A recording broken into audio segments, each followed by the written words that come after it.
Draft lottery day is finally here, and the Chicago Bulls will find out exactly where they're going to be picking with their first-round pick in the 2026 draft.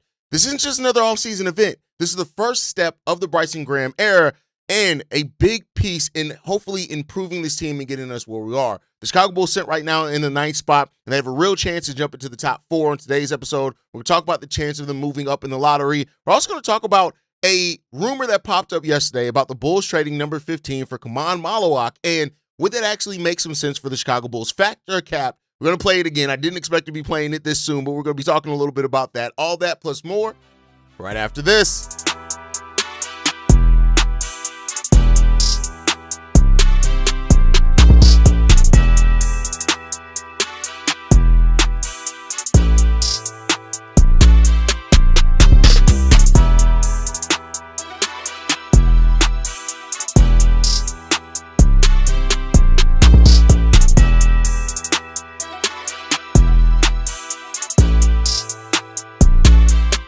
What's going on, Bulls fans? Welcome to another episode of Chicago Bulls Central, your number one spot for everything Chicago Bulls related. I'm the host there, Haize, but more importantly, you guys can follow the channel at Bulls Central Pod on every social media platform we happen to be on. With that said, let's go ahead and get into this content for today, y'all. And while the NBA playoffs are still in the thick of it, right? In the second round of the NBA playoffs with another round and the NBA finals left to go, but things are really getting started on the NBA offseason. This is the first step. The NBA Draft Combine and the Draft Lottery both go down today. The Draft Combine will be going down from the 10th to the 17th. Then the Draft Lottery, of course, is one day where we'll be finding out the Bulls pick. This is one of the most important stretches. And after this, you get to June. And at the end of June, that's when the draft and free agency happen. So we are, it's not really that much time left before this team really starts changing and taking shape, the first shape that is going to take under the Bryson Graham era for the Chicago Bulls. He has basically a clean slate to work with, right? No bad salary on the team at all, except for Patrick Williams' salary, which does have 3 more years left on it. I know many Bulls fans will think Bryson Graham could do an amazing job by trading that. We'll see if he can, right? I'm not going to say that he can't, but don't expect it, right?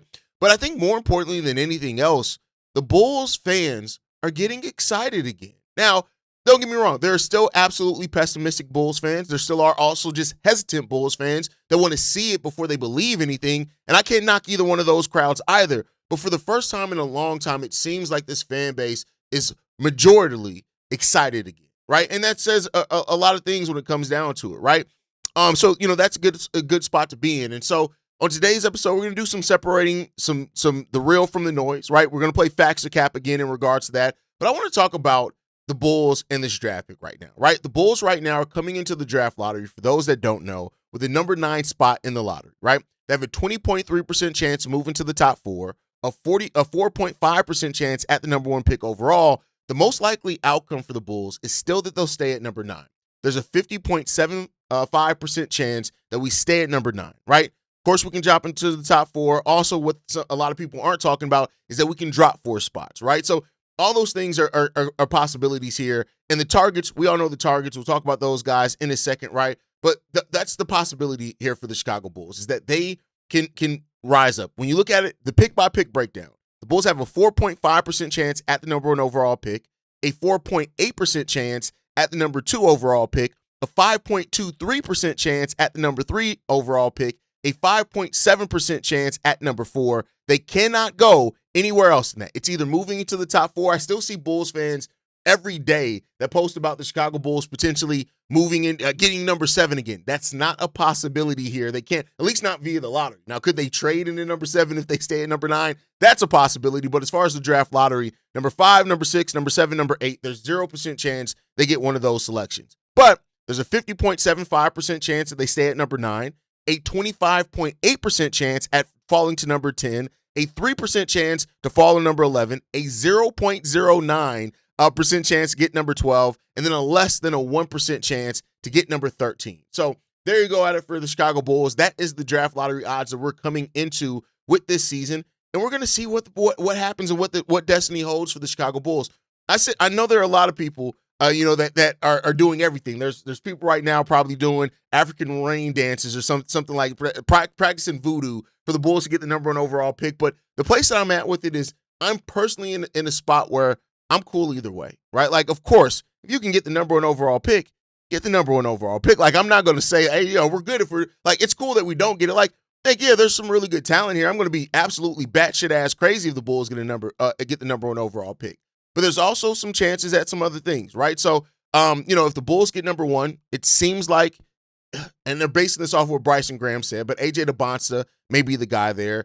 At number 2 for me, if the Bulls get the number 2 overall pick, I'm going Darryn Peterson personally. That's my personal opinion. Number 3, I'm going Caleb Wilson. And if it's number 4, Cam Boozer, I guess, right? I may even think about Darius Cuff. I'm not going to lie. I'm just not impressed with Cam Boozer. I talked a lot about, the fact that when you look at Cam Boozer and you look at Michael Beasley, there's a lot of similarity in what they were able to do in college. Now, the difference is Cam Boozer is a much better defender and gives more effort on that defensive side of the ball. So that alone separates those guys. But just like we saw Michael Beasley's offense not translate in the way that people thought it would into the NBA. I'm just a little bit worried about that. But again, if the Bulls were to take him, I said it before, I'm trusting Bryson Graham in this spot overall. And we're going to see if the Bulls do and are able to move into the top 4, what that means for this team and how much that can accelerate this rebuild for this team is legitimate, right? You land anywhere in that top 4, you get a chance at a rebuild altering and direction altering talent, right? And that's, I think when you look at it, it will give Bryson Graham a centerpiece that's his on this team. It doesn't mean that Josh Giddey and Buzelis are necessarily going to be traded or anything like that, but it will give Bryson Graham his centerpiece that he has on this team, right? And I think that's the thing that it reshapes this roster right away. It gives the Bulls a foundational talent instead of hoping that a mid-lottery player becomes one of those guys, which is still a possibility of that happening as well. For a franchise looking for a fresh start, getting into the top 4 would be absolutely huge for the Chicago Bulls. But like I've said before, if they stay at number 9, there's still really good chances when you look at guards like Brayden Burries, Mikel Brown, Labaron Philon Jr, Aday Mara, right? Even like we talked about yesterday, Yaxel Lindenberg, right? There are still some really good talents here. You may not get the piece that instantly becomes a centerpiece of your roster or viewed as that, but you still land a real piece. And the scouting eye of Bryson Graham is what makes this, be something that you want to trust that you're going to get that talent in this draft. Like I've said it before, you can find value out of any pick in this draft. It really, in any draft for that matter, it really just comes down to your eye for discovering talent, looking deeper than just the surface level, looking at how a player not only can what they are now, but how they project into the future. One thing I've always said about this team when it was under AK is AK didn't do a very good job at looking at the floor of a player. He more so looked at the ceiling, right? And almost ignored what the floor possibility was for that player. I don't think Bryson Graham is going to suffer from that. I think Bryson Graham is going to be somebody that looks at all of those, right? It's not just about upside solely. It's also about the larger fit and what it means for the vision that Bryson Graham has for this roster. And so that's what, regardless of where it is, the Bulls have that chance in this draft. And we're going to see what's going to happen with it, right? Like I've said before, I am going to trust Bryson Graham. Until he gives me reason not to trust him, I'm going to trust Bryson Graham. That's just the reality of it, right? And so we're going to see what's going to happen with it right now and what the Bulls end up doing with it. A lot of mocks are starting to have us go after Yaxel Lindenberg, which, I talked about on yesterday's episode. I've talked about the realities of what that means, good or bad for this team. And we just got to take that for what it is and see what this team does with it. But, at the end of the day, going into this lottery, I want to hear from you guys. This is the last chance that we get this before we know exactly where the Bulls pick at. If the Bulls go into the top 4, who is your pick, right? Who is the one guy in that top 4 you hope that the Chicago Bulls can get if they have their pick of the litter? Let me know that. Who's your most favorite? Who's your least favorite out of the top 4 players? And then, of course, if the Bulls stay at number 9, who's your favorite player for the Bulls to draft that? I want to see that down in the comment section. Let's have some fun conversations leading into this draft lottery. Have fun conversations. Don't attack each other. And we'll see what's going to happen with that one. With that said, though, there was a rumor that popped up yesterday that we got to play facts or cap with. And we just got to be real in regards to this one. Facts or cap in regards to this. What the hell is going on with this rumor? People are talking about the Chicago Bulls potentially getting Khaman Maluach. Instead of taking their 15th overall pick, they could get Khaman Maluach. And this is just a situation where I'm just like, first of all, when you look at what page tweeted, it's like some Chicago history Twitter page with the handle there, and it's stupid, right? Like, I'm just being 100% honest with you. Like, first of all, to say that the Bulls would go after Khaman with the 15th overall pick, not to say that that's necessarily a bad thing. If Bryson Graham, again, trusting Bryson Graham, Khaman Maluach is a 19-year-old player. He doesn't turn 20 until the start of the season. He was a rookie last year, 7'1", 250 pounds. He played in 46 games last year where he averaged 3 points, 2.9 rebounds, almost a block per game, and only 8.9 minutes per game. He shot the ball 53% from the field and 23% from three. When you look at his G League numbers, a little bit more. He only played 6 games in the G League last year, I believe, if I have that correct. Let's see. Let me take a look at it. Let me make sure. 5 games in the regular season. He played 6 games in the tip-off tournament. So 5 games in the regular G League season last year. He averaged 30 minutes. He averaged 17 points per game in that one, shooting the ball 48% from the field. He averaged 13 rebounds. Damn, that's a good number, and 2 blocks per game. So if, for example, Bryson Graham sees that and is like, I could work with that, I could mold that into a starting center, I believe it. But I think we gotta call cap on this right now, because nobody, Bryson Graham isn't showing his hand where somebody to say that, oh, the Bulls are going to trade number 15 and they have a specific target at number 15 at that. To trade, I just, it just seems like, not to say that I can't see where the speculation on that came from, but to report it as fact that this is what Bryson Graham is going to do with the 15th overall pick is huge cap. And we got to stop with the bullshit and stop with the cap, man. I hate seeing so much consistent cap done. And I say this, Bulls fans as well, y'all got to hold yourselves accountable, man. Bulls fans really lately, and I've been a little bit disappointed by it, have fallen for so much when it comes down to it. And don't get me wrong, we report on everything here from rumors to actual news, and we separate between the two, right? And that's the good job to do. That you want to separate between the two. What's a rumor, what's a report, and what's just absolute bullshit. And when it comes down to this, for me personally, I look at this and I say, there's no way that anybody can have this information. There's no way that anybody can have this information. It's just impossible for anybody to have that much information on who the Bulls are going to trade for the 15th overall pick. Now, watch it happen and people are like, well, Haize, but you said, but overall, I just think this. Let's just calm down with it. We're going to see what it's going to end up turning into. The Bulls are going to do, Bryson Graham is going to do what's best, what he feels is best for this team. And I don't think that that's a bad thing. That's a bad place to be in. You want to trust your new guy at the front office. And whether I think it's bullshit or not, if Bryson Graham, is this what he ends up doing, what he believes in, it's what he believes in. And we'll see what's going to happen in regards to that. But let me know what you guys think on all of that down below. It is Sunday. That means it is a mailbag day here. Let's get into these. Let's get into the mailbag for today, man. This first voicemail, this one's from Sean. What up, hey? Sean calling. I'm just calling after the press conference for Bryson Graham. So far I'm in the era of you gotta show me, but his press conference got me excited for his version of the Bulls. The thing that kind of sat with me the most, and now I don't know what was completely said because I watched it on YouTube. I'm at work. I don't live in Chicago. So, but he said that what he's looking for in a coach, it doesn't matter if you win a championship or if you're a new coach coming up, but how he said he may get killed for it, but he's okay with that. And that's what Chicago needs, is someone who doesn't care what people think. He just wants to win. And I think that's where he's at, is he just wants to win. And I like that he brought Modest up unprompted. I feel like that means he really likes Modest. Sorry for rambling, but I think, he can help us get to a competent, competitive team. Now, I'm originally from Milwaukee, and I'm sorry to ramble, but I'm originally from Milwaukee. When I was growing up, the Bulls were good, the Bucks weren't. And then back in 2021 or whenever the Bucks won a championship, I got to see the city kind of go nuts.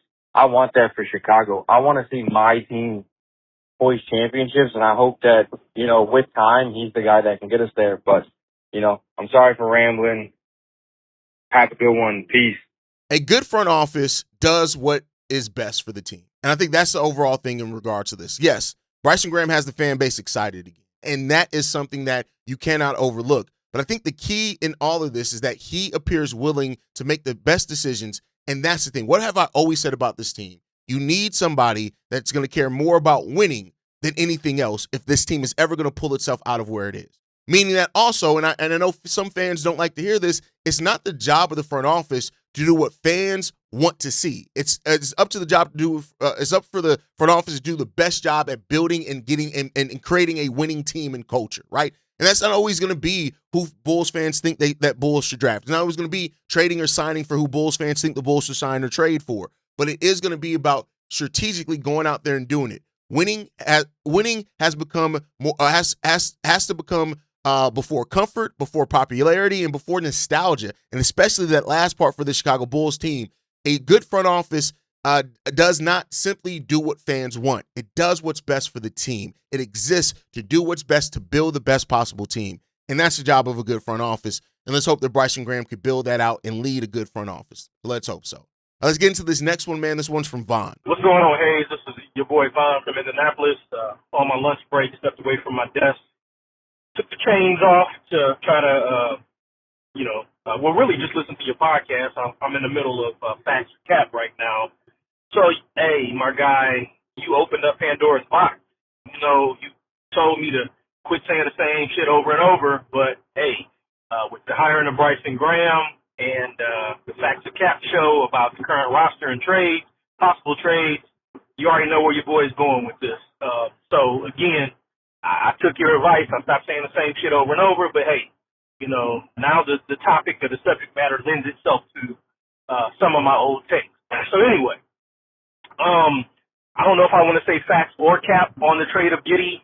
I actually think, and I've said this all along, I feel that Giddey may be safer than Modest because I do believe if you put better players around Giddey, is already, 18, 10, and 8 could be even better. You know what I'm saying? I've always said that, and I do think he has improved himself as a defender, and I'm sure you have all the metrics to show that. But the eye test, you can tell he's definitely a more willing defender. And, his 6'8" frame, hell, if you put any amount of effort into it, then you're going to be a better defender. As far as calling these guys, those two Modest or Giddey core pieces, I've always been reluctant to do that. I guess they can be considered core pieces. I guess it's all semantics. I don't know if they're what you call foundational building blocks. Like I've said before, Tatum and Brown are foundational building blocks. Jalen Williams and Shai are foundational building blocks. Joker and Murray, they're foundational building blocks. Now, our guys ain't nowhere near that shit. I'm sorry. But I think they can be key pieces. Like I said, with Modest, one of the things that I need to see, it's great to jump and hit threes, but, do you have pace to your game? Do you have what's the word now? Do you have a bag? Do you kind of have drag steps? Do you have the ability to take over a game from three levels, not just driving and, finishing, which Modest does well, even with the left hand, without dunks, or shooting the three. Everybody talks about, well, Billy don't let him shoot the mid-range. Well, shit, you got to have a bag to get the mid-range off. Look at Shai's game. Look at Jaylen Brown's game. And I'm not trying to put Modest there. He's only going in year 3. He's got time to develop. But, some of the stuff is development, and some of it is just, can you do it? I don't know if Modest can pace his game like that. I've never really watched the game, and I've seen Modest clown. Don't get me wrong, 40 and 30 points is clowning. But I don't know if I've ever felt like, man, they just can't stop this dude, or he's getting anywhere he wants to get, or he's getting to the line and he's hitting. Giddey has improved as a defender and as a shooter. And like you said, I love that you pointed out that you can clearly see it, because a lot of people, that they hold on to narratives and you can tell that they don't actually watch basketball, right? But time will tell how Bryson Graham evaluates Josh Giddey and the entirety of this roster. I think that's what it comes down to. I think people have taken the slap thing too much as like it's some edict that if you don't fit that, you're not going to be in this team, when Bryson Graham himself has said that and talked against that. The question is about, does Josh Giddey continue making steps in the right direction? And does Bryson Graham view him as somebody that you can build with, build around, or you have to eventually move on from? That's the reality of it. And we'll see what's going to happen in here. Giddey should not be traded just for the sake of change. But if the long-term fit isn't there, the long-term vision is there, you got to make some tough decisions sometimes. And we're going to see what happens in regards to that. But with the way that Josh Giddey competes and works on this game, I think Josh Giddey's going to make it a very interesting conversation that needs to be had there. All right, let's get into this next voicemail, man. This one's from Reggie. Hey, this is President calling in. I wouldn't be mad at the Bulls, getting Yatso at the number 9 pick. But my question to you is, should the Bulls trade down from the 15th pick to get into the lottery? And I don't mean like get to like the 8th or 7th spot from 15 by trading up, future first round picks. I mean, going from like 15 to 11 or 12, because that's where I think Yasuo's going to be going, because he fits so many schemes. He fits in with Golden State, he fits in with OKC, he fits in with Miami, because those teams are in win down mode despite being in the lottery. Of course, OKC got their pick through trade, so not because they're a bad team, obviously. But the fact that, other teams recognize his high floor and high ceiling, and they already have a plan on how to use him to make their team better. And he's probably going to be a starter by his second year in the NBA. But I also like Brayden Burries. If OKC and San Antonio has shown us anything, is that the more two-way players you have, the better. Guys who have, really good fundamentals that can play on both sides of the ball, get high effort, have the strong mentality to play 48 minutes every night, no matter what the situation. I think Burries might have that type of mentality. So I also understand why you want him. But that's why, if I could get both guys, I would.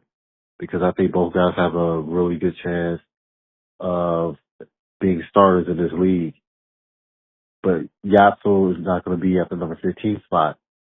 So would you accept trade for salary in order to move up, like Golden State? I think they're done with Draymond. Do I want Draymond on this team? Hell no. He whines too much. He's limited. He's older. He's just a problem. Well, if you were to tell me that the Golden State Warriors would have the number 11 pick and you could trade Okoro for him, or you could trade Patrick Williams for him, I'd make that deal every day. But what's your opinion? Should the Bulls move up into the lottery with the 15th pick to get Yatso or Burries?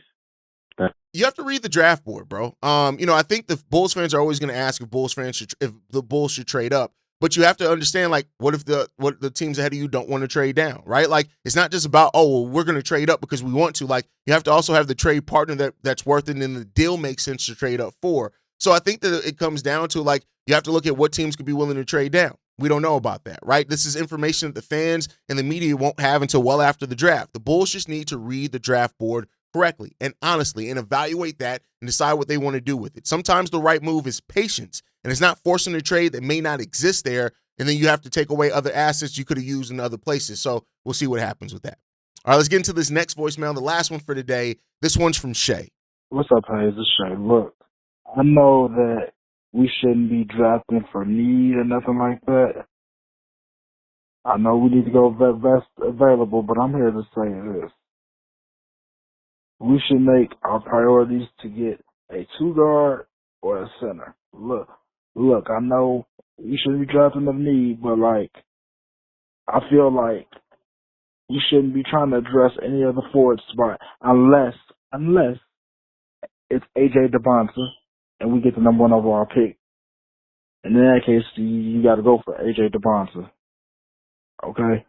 We'll figure out what we do with Noah Esenge at some other time. But unless it's AJ Dybantsa, let's not address that any other forward spot. We should be focused on the shooting guard and the center spot. So unless it's Brayden Burries or like maybe a center, I don't believe we should try to draft any type of forwards. Look, again, I know we're not in the position to be doing that, but I don't see any other forwards besides AJ Dybantsa that makes sense for this Chicago Bulls team. But I do see a lot of 2 guards and a lot of big men. That's just my opinion.